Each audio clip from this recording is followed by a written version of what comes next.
우리가 살아가다 보면 이유 없이 마음이 무거워지고 기도하려 해도 말이 잘 나오지 않을 때가 있습니다. 바쁘게 살아서 그런 것 같지만 자세히 생각해보면 마음이 하나님께 가는 길이 막힌 듯한 느낌이 찾아올 때가 있습니다.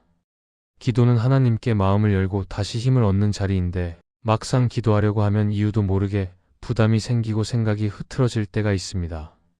이런 모습은 단순한 기분이 아니라 우리 영혼이 깨어나는 기도를 하지 못하게 하려는 방해가 있다는 것을 보여줍니다. 하나님께 솔직해지는 기도나 마음을 부드럽게 해달라고 구하는 기도는 우리의 삶을 바꾸는 힘이 있기 때문에 사탄은 이 기도를 막으려고 합니다. 그래서 우리는 지금 어떤 기도를 이뤄가고 있는지, 무엇 때문에 기도가 깊어지지 않는지 다시 돌아봐야 합니다. 오늘은 사탄이 막으려는 기도를 살펴보겠습니다. 첫째, 하나님 앞에서 내 모습을 솔직히 드러내는 기도를 사탄은 막습니다. 우리가 하나님께 기도하려고 할 때 마음이 쉽게 열리지 않는 순간이 찾아올 수 있습니다. 겉으로는 평범하게 지내는 것처럼 보이지만 막상 하나님 앞에 서려고 하면 설명하기 어려운 막힘이 느껴지기도 합니다. 이는 단순한 감정의 문제가 아니라 솔직하게 나를 드러내는 기도가 우리 영혼을 깊게 깨우기 때문에 사탄이 그 자리를 흐리게 만들려 하기 때문입니다. 하나님께 솔직해지는 순간 마음의 어둠이 드러나고 숨기고 싶었던 부분이 빛 앞에 놓이므로 사탄은 그 과정을 불편하게 느끼게 하려 합니다. 그래서 우리는 자꾸 말문이 막히고 아무것도 아닌 생각들이 이어지면서 기도를 길게 이어가지 못할 때가 있습니다. 그러나 하나님은 우리가 있는 모습 그대로 나아가기를 원하시며 마음속 깊은 곳에서 일어나는 생각과 감정까지도 들으십니다. 완벽해야만 나아갈 수 있는 것이 아니라 부족함을 인식한 그 자리에서 하나님은 은혜를 주십니다. 그래서 솔직한 기도는 영혼을 다시 일으키는 시작점이 됩니다. 우리가 마음을 열기 시작하면 하나님은 우리의 상처를 아시고 흔들리는 부분을 붙드십니다. 반면 사탄은 마음을 감추게 만들어 하나님과의 관계를 멀어지게 하려 합니다. 그러므로 우리는 스스로를 숨기고 싶은 마음이 들 때일수록 조용히 하나님 앞에 서서 지금의 나를 있는 그대로 드리는 연습이 필요합니다.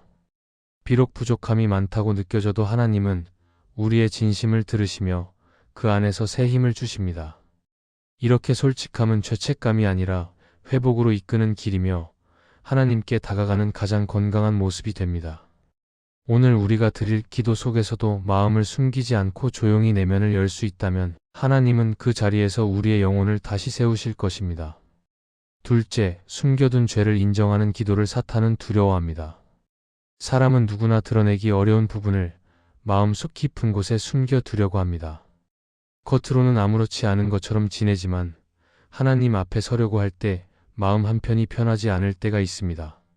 이는 죄책감 때문이라기보다 그 죄를 인정하는 순간 우리 영혼이 다시 살아나기 때문에 사탄이 그 길을 막으려고 하기 때문입니다. 죄를 인정하는 기도는 단순한 반성이 아니라 영혼이 새로워지는 출발점이 되므로 사탄은 이 기도를 가장 두려워합니다. 왜냐하면 죄를 고백하는 순간 하나님과의 관계가 다시 이어지고 마음의 무거움이 풀리고 영적인 어둠이 힘을 잃기 때문입니다. 그래서 우리는 고백해야 한다는 것을 알면서도 말문이 막히거나 괜히 다른 생각이 밀려오거나 지금은 때가 아니라고 스스로를 설득하면서 기도를 미루게 되는 경우가 많습니다. 그러나 하나님은 우리가 죄를 고백할 때 우리를 정죄하지 않으시고 오히려 들으시며 다시 일으키십니다. 숨겨둔 죄가 드러나면 상처가 깊어질 것 같아 두려울 수 있지만 하나님 앞에서는 고백이 상처가 아니라 회복의 시작이 됩니다. 사탄은 이 사실을 알기 때문에 우리의 마음이 굳어지게 만들고 스스로를 숨기고 싶은 생각이 더 강해지게 하려 합니다. 그렇지만 우리가 작은 죄라도 인정하고 하나님께 내어놓기 시작하면 마음이 가벼워지고 그동안 흐릿했던 영적인 시선이 선명해질 수 있습니다. 하나님은 진실한 고백을 받으시며 영혼을 새롭게 만지시고 다시 걸을 수 있는 힘을 주십니다. 그러므로 고백 기도는 두려워할 대상이 아니라 하나님께 나아가는 가장 안전한 길이 됩니다. 오늘 우리가 하나님 앞에서 어떤 부분을 숨기고 있었는지 마음속으로 천천히 돌아보며 고백해야 할 것을 용기 내어 드릴 수 있다면 하나님은 그 자리에서 우리의 마음을 다시 밝게 하실 것입니다. 셋째, 내 마음의 굳은 부분을 부드럽게 해달라는 기도를 사탄은 방해합니다.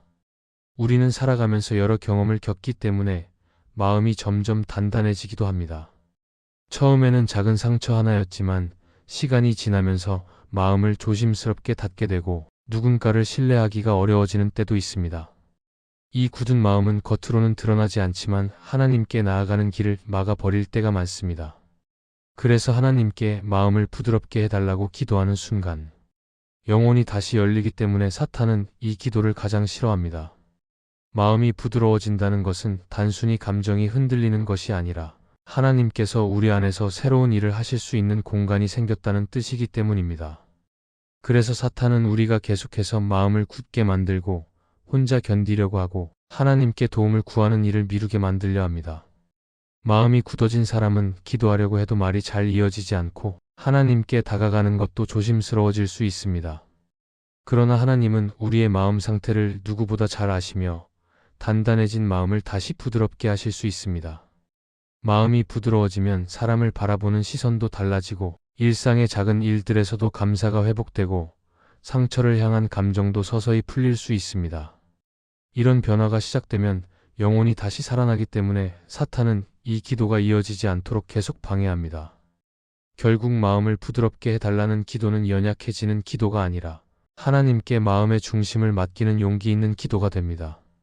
우리가 스스로 해결하려고 할 때는 변화가 더딜 수 있지만 하나님께 마음을 열면 작은 부분부터 조금씩 새로워질 수 있습니다.